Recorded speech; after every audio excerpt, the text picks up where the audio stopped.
Sir, जैसे कि आप बता रहे थे कि कोरोना जब पीक में था पूरे देश में, लोग अपने जान बचाने की जद्दोजहद में लगे हुए थे।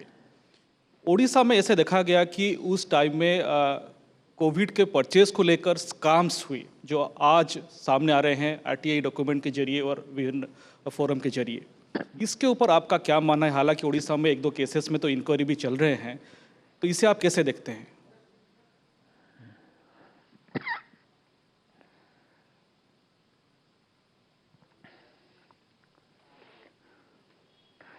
देखिए, मैंने कोई किसी भी ये जो हेल्थ है ये स्टेट सब्जेक्ट है और स्वास्थ्य मंत्रालय ने भारत सरकार के सभी स्टेट्स को, चाहे वो फाइनेंशियल सपोर्ट की दृष्टि से हो, चाहे वो काइंड में सॉरी जो पीपी किट्स और ये जितनी भी चीज़ें हैं, वेंटिलेटर्स, N95 मास्क, दवाइयाँ, वैक्सीन, ये सब देने का विषय है, वो सब सपोर्ट किया है हर तरीके से।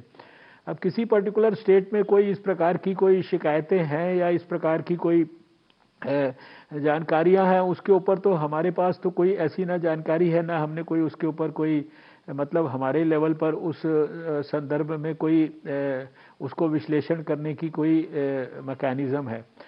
लेकिन मैं इतना जनरल वे में कह सकता हूं कि जब एक इमरजेंसी सिचुएशन होती है तो बहुत सारी जो प्रक्रियाएं हैं उनको सरकार के रूल्स के अंतर्गत भी जो है थोड़ा उनको एक प्रकार से डाइल्यूट करने की ज़रूरत पड़ती है। लेकिन उस सब के अंदर भी ये ज़रूर आवश्यक होता है कि उसमें पूरी पारदर्शिता बनाई जाए और उनको जनता के पब्लिक डोमेन में ठीक प्रकार से उनको रखा जाए। इसलिए व्यक्तिगत तौर पर मेरे लिए उड़ीसा की किसी इस तरह की कोई शिकायत के बारे में कोई कमेंट करना संभव नहीं है, क्योंकि मुझे उसकी कोई विस्तृत जानकारी नहीं है। डॉक्टर हर्षवर्धन जी, ये मेरा आखिरी सवाल है, क्योंकि कोरोना का दौर चल रहा है। कोविड-19 के बाद भारत के हेल्थ सेक्टर को नेक्स्ट लेवल में ले जाने के लिए आपकी मंत्रालय की क्या प्लानिंग है और इसमें उड़ीसा के लोग क्या अपेक्षा रख सकते हैं?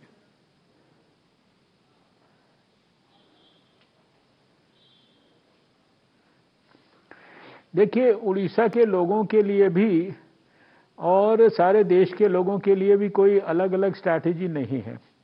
नीचे ग्रास रूट लेवल तक, हमारे ब्लॉक लेवल तक जो है सर्वेलेंस को स्ट्रेंथन करने की दृष्टि से, लैब फैसिलिटीज़ को स्ट्रेंथन करने की दृष्टि से, हेल्थ एंड वेलनेस को जो सेंटर्स हैं उनको स्ट्रेंथन करने की दृष्टि से, और उड़ीसा के बारे में तो मुझे पता है कि जो हमारा जो एनसीडीसी है, national centre for disease control, उसकी भी एक बड़ी शाखा जो है वहाँ पर जहाँ तक मैं स्मरण कर पा रहा हूँ वो प्रस्तावित है।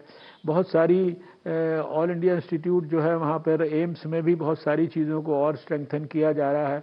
तो सारे देश की तरह आने वाले समय में जो इस बजट में जो नीचे तक डिस्ट्रिक्ट लेवल तक, ब्लॉक लेवल तक अनेक प्रकार की जो हेल्थ फैसिलिटीज़ को स्ट्रेंथन करने की जो योजना बनाई गई है, उसका जो पर्याप्त लाभ निश्चित रूप से उड़ीसा के लोगों को भी मिलेगा। और इसके साथ साथ जो हमारी साइंस की जो वहाँ पर लेबॉर्ट्रीज़ हैं कई प्रतिष्ठित, उसमें भी बहुत सारी जो भी कुछ स्ट्रेंथनिंग करने की चीज़ों की आवश्यकता है, वो सारे के सारी योजनाओं को भी उड़ीसा के लोग आने वाले वर्षों में देखेंगे कि उनको भी स्ट्रेंथन किया जाएगा।